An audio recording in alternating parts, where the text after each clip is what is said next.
Civil Media. Почитуван председателе. Ndëruar.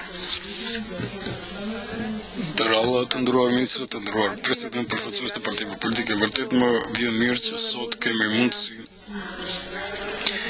të dëgjojmë për temën e perspektivave të zgjedhjeve të mosshënisë, veçanërisht para momentit kur Ministria për Drejtësi do të rifillojë bisedat e grupit punës për ndryshimin në kodin zgjedhor.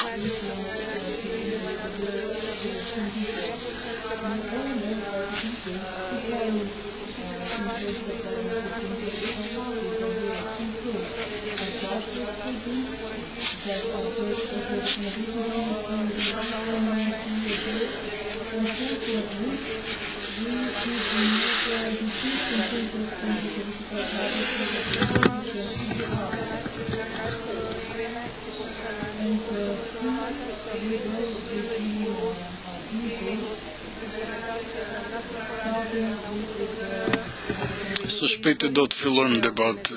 me çka do të kemi zgjedhje presidenciale, si zgjedhje të lira dhe demokratike, ka rekomandime të cilat do të kontribuojnë për përmirësimin e kornizës zgjedhore, por do të hapim edhe ato çështje të cilat vetëm janë aktuale në skenën politike të këtij vend. Çështjet për hapjen e listave zgjedhore me tutje për ndryshimin e modelit zgjedhor, kuptoj dëshiroj të theksoj se ajo që do të jetë përpjekje e Ministrisë së Drejtësisë është që do jemi në rol të ndërmjetësuesit që në një farë mënyrë do të koordinoj procesin ndërmjet partive politike, megjithatë dëshiroj të theksoj se asnjë reformë nga legjislacioni zgjedhor nuk do të mbështeten nëse nuk është në konsensus të partive kryesore politike. Një prej rekomandimeve kryesore të Komisionit të Venecias nga e kaluara është që zgjedhore rregullat zgjedhore ndryshon vetëm në marrëveshje mes partive relevante politike. Këtë rekomandime respektojmë me që vlerësojmë se konsensusi kryesore duhet të jetë për ato rregullat të cilat përcaktojnë legitimitetin e çdo pushteti dhe rregullat që përcaktojnë mënyrën e zgjedhjes së pushtetit.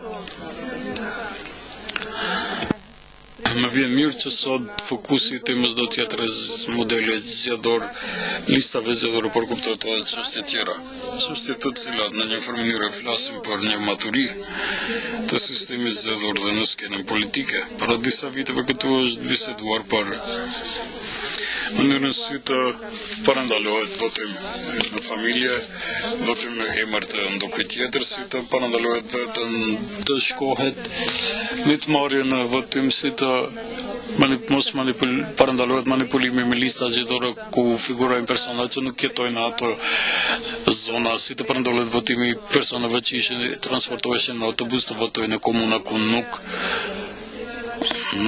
duhet të kënë të drejtë për votim, në tutje si të realizohen mekanizma efikas për mbrojtjen e të drejtës së votimit, veçanërisht nga Komisioni Shtetëror i Zgjedhjeve, ku shpesh ngjante më tepër si mbrojtës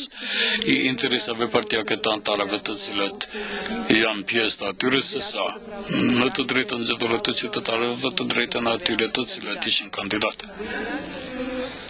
Në periudhën e kaluar jemi përpjekur edhe jashtë kornizës për krijim të përforcojmë mekanizmat për garantim të procesit fair dhe demokratik zgjedhor, veçanërisht në pjesën e financimit të fushatave zgjedhore. Të gjithë dini se në pjesën e ligjit për parandalim të korrupsionit dhe konfliktit të interesave kemi dhënë kompetenca për Komisionin Shtetëror për parandalim të korrupsionit të mbrojë të garantojë se